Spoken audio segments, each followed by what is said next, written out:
साहब को अगर समझने की कोशिश करनी है तो वो जो समझाना चाहते हैं उसको समझ लीजिए, आप साहब को समझ लीजिएगा। साहब जो कहना चाहते हैं उसको जानिए। साहब ने कहा कि लोगों को अपने गुरु शिव से जोड़िए, एकमात्र बात उन्होंने कही है, उस पर खड़े रहिए। आप जब तक सांसें चलेंगी उसको करने की कोशिश करिए, आप धीरे धीरे साहब को समझ जाएंगे।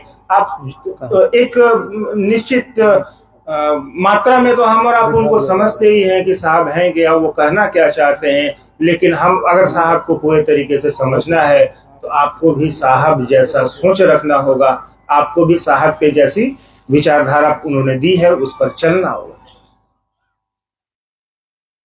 कोशिश करिए कि उनकी विचारधारा को लोगों के बीच ले जाएं हम और आप, जोड़े लोगों को। और जीवन है, अपना भी काम करें थोड़ा। साहब अब साहब का काम है नहीं, ये काम हमारा और आपका है, क्योंकि हम और आप तो शिव के शिष्य हैं ना, किसके? साहब का शिष्य तो है नहीं, पढ़ेगा ना। हम और आप शिव के शिष्य हैं, साहब ने शिव का पता बताया है, आप साहब के बताए हुए पते पर शिव के साथ जुड़ने चले हैं, जुड़ गए हैं और आपको लाभ हो रहा है, आप आनंद की स्थिति में हैं। बहुत सारी अब ऐसी हजारों लाखों अनुभूतियां होंगी आपकी, जो आप सुनाने बैठेंगे तो आप दिन और साल कब गुजर जाएंगे आपको नहीं मालूम चलेगा। तो उनको समझना तो बड़ा मुश्किल है। वो संस्कृत के श्लोक को याद करिए, तव तत्वम ना जानामि कीदृशोऽसि महेश्वर यादृशाय महादेव तादृशाय नमो नमः।